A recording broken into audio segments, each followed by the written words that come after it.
دوستو شروع کرتے ہیں آج کی کہانی۔ برسات کا مہینہ چل رہا تھا۔ رات کے تقریباً 10 بجے میں گھر پر اکیلا سونے کی کوشش کر رہا تھا۔ بیوی میکے گئی تھی۔ ہمارا گھر پہاڑی پر واقع ہے۔ گھر کے ساتھ ایک روڈ بھی گزرتا ہے۔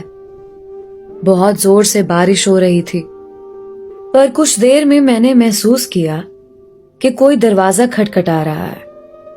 طوفان کی وجہ سے لائٹ بھی گئی تھی، پر میں موم بتی لے کر دروازے کی جانب چل پڑا۔ دروازے کے پاس پہنچ کر دروازہ کھولنے سے پہلے دروازے سے کان لگایا کہ سچ میں کوئی دروازہ کھٹکھٹا رہا ہے یا پھر میرا وہم ہے۔ کچھ دیر بعد ایک نسوانی آواز میری سماعت سے ٹکرائی۔ ہیلو، کوئی ہے؟ میں نے فوراً دروازہ کھولا۔ بجلی چمکنے سے اس کا چہرہ مجھے دیکھنے میں کوئی پریشانی نہیں ہوئی۔ وہ ایک خوبصورت 22 سے 23 سال کی دوشیزہ تھی۔ چہرے اور لباس سے لگ رہا تھا کہ اچھے گھر کی ہے۔ اس نے کہا، میری کار خراب ہو گئی ہے اور آس پاس کوئی ورکشاپ تو کیا کوئی آبادی بھی نہیں ہے۔ اگر آپ برا نہ مانیں تو آج کی رات میں یہاں ٹھہر سکتی ہوں۔ میں نے انکار کرنا چاہا، کیونکہ ایک تو میں اپنی بیوی سے بہت پیار کرتا تھا اور دوسرا یہ کہ میری بیوی بے انتہا شکی مزاج تھی۔ نہ چاہتے ہوئے بھی میں نے اسے اندر آنے کے لیے کہا۔ دروازہ لاک کر کے میں کمرے کی طرف جانے لگا۔ وہ بھی میرے پیچھے پیچھے چلنے لگی۔ میں نے ایک کمرے کی طرف اشارہ کر کے کہا، آپ اس کمرے میں رات گزار سکتی ہیں اور وہ کمرہ میرا ہے۔ کسی بھی چیز کی ضرورت ہو تو آپ مجھے کہہ سکتی ہیں۔ وہ کافی بھیگ چکی تھی۔ اس نے مجھ سے ٹاول مانگا۔ میں نے کہا، کمرے میں سب کچھ ہے، آپ چاہیں تو الماری میں میری بیوی کے کپڑے لے سکتی ہیں، بس جس طرح کپڑے نکالیں اسی طرح واپس رکھ دینا۔ وہ سمجھ نہیں پائی، بس کمرے کی طرف جانے لگی۔ میں بھی اپنے کمرے کی طرف جانے لگا۔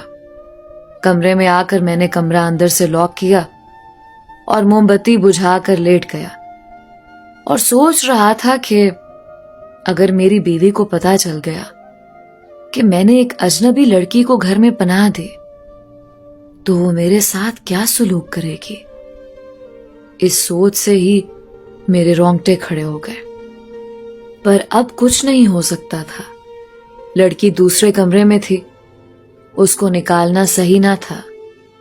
اسی سوچ میں تھا کہ میرے کمرے کا دروازہ کسی نے کھٹکھٹایا۔ میں نے کہا، جی ابھی آیا۔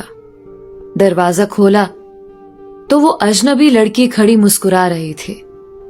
میں نے پوچھا، کیا ہوا؟ اس نے کہا، ایک کپ چائے ملے گی؟ بہت ٹھنڈ لگ رہی ہے، شاید زکام ہو گیا ہے۔ میں نے کچن کی طرف اشارہ کیا، وہاں جا کے بنا لو۔ وہ کچن میں چلی گئی۔ میں اپنے کمرے میں واپس آ کر لیٹ گیا۔ کچھ دیر بعد دروازہ کھلا۔ آپ کے لیے بھی ایک کپ لائی ہوں، اس نے مسکراتے ہوئے کہا۔ میں نے نہ چاہتے ہوئے بھی اس کے ہاتھ سے کپ لیا اور بیٹھ کے پینے لگا۔ ساتھ میں سوچ رہا تھا کہ کہیں اس نے چائے میں کچھ ملایا نہ ہو، اور غور سے اس کا جائزہ لینے لگا۔ وہ ایک خوبصورت چہرے اور دلکش جسم کے ساتھ ساتھ اچھی شخصیت کے مالک تھے۔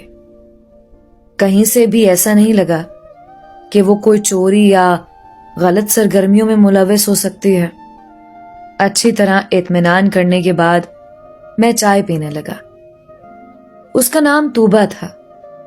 کسی پرائیویٹ اسکول میں ٹیچر کے فرائض سر انجام دے رہی تھی۔ بقول اس کے وہ اپنی بہن کے گھر جا رہی تھی کہ راستے میں گاڑی خراب ہو گئی۔